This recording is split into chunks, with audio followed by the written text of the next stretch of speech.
Literally, it blows. Not the game. The game's fun. Playing it blows though. Or rather, you blow a lot to play it.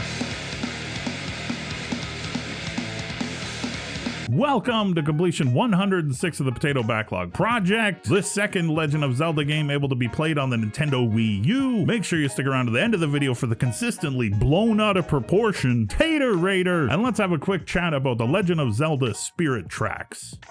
Released in 2009 for the Nintendo DS, Spirit Tracks came hot on the heels of the Phantom Hourglass. This is reflected in the style, control, and overall presentation of the game. Nintendo does improve on lots of things from Phantom Hourglass. The ability to make Link roll is now a double tap of the stylus, which made it so I could actually use the mechanic in this game, which was great. Overall movement and fighting controls feel tighter and more responsive. They still didn't add a way to hot switch items with a physical button press, which would have been nice. I found tapping the menu then the item clumsy during the more heated moments of the game. The same thing was true when I played Phantom Hourglass. The microphone peripheral and the in-game mechanics surrounding it, this idea was used a little bit in the Phantom Hourglass, but man oh man did they come back to it in Spirit Tracks. They were like all in, especially in the early game.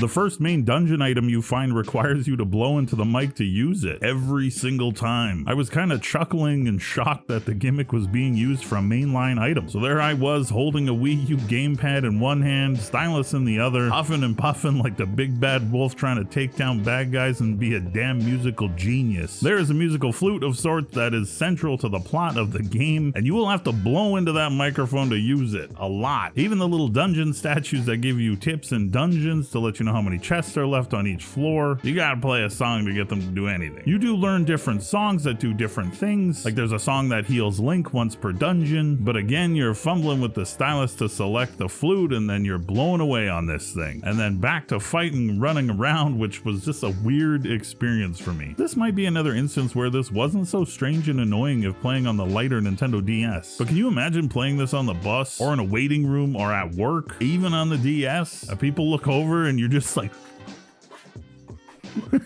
Gameplay wise, they bring back the central dungeon idea from the Phantom Hourglass, which if you remember because you watched the other video, I wasn't a big fan of it. This time though, you can skip the sections you've done before after you unlock the next part of the tower, which was a godsend to me. They added mechanics to control Zelda as well. Her spirit takes over Phantom armor, which you can control as a separate character. This was a welcome addition. It added to the complexity of the puzzles and the enjoyment of the tower sections as a whole. The big miss gameplay wise was the train areas themselves. The whole damn overworld hub, the thing central to the plot of the entire game. There is just far too much time spent on that train basically doing nothing. These areas could have worked in small doses, but of the approximately 18 to 20 hours to complete this game, you could have probably cut that time in half, still had some train parts, and fit in the rest of the game at a much better pace. 10 to 12 hours would have been just fine. These parts made the game feel overly long, and I really had to push to get through and finish. I found myself wondering what the thought process was for the way things were set up. You have a game with some great dungeon designs, some classic Zelda gameplay, with new ideas implemented quite well, and then everything hampered down by the spirit train itself, the mechanic to get you around to the actual good stuff happening in the game. It felt worse than Phantom Hourglass's boat stuff because of how limited you were. You had to stay on the tracks. There was no sense of adventure or exploration. Then they made being on those tracks more annoying by having other trains come after you. Trying to fight these things while moving the camera around with the stylus just wasn't fun. Dying and having to start again at your last stop just wasn't fun. Tooting the train horn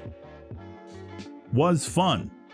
Well, the first couple times, I'll give it that. But overall, it was a massive black spot on everything else fun and good about the game. I could literally forgive the insane amount of blowing you have to do in this game if they had shored up the hub world mechanics to something that was enjoyable and worth my time. 2 happy potato faces out of 5. Again, a game that maybe I would have enjoyed more if I had played it on the original hardware. Unless you're the hardest of the hardcore fans and a completionist, you're not missing much by not playing this game. Watch a playthrough of the story online to get the gist of it, and then go out and buy Echoes of Wisdom on your Switch. And with that, the Backlog Project rolls on. Thank you so much for watching. Be kind to yourselves and others that deserve it. On to the next one.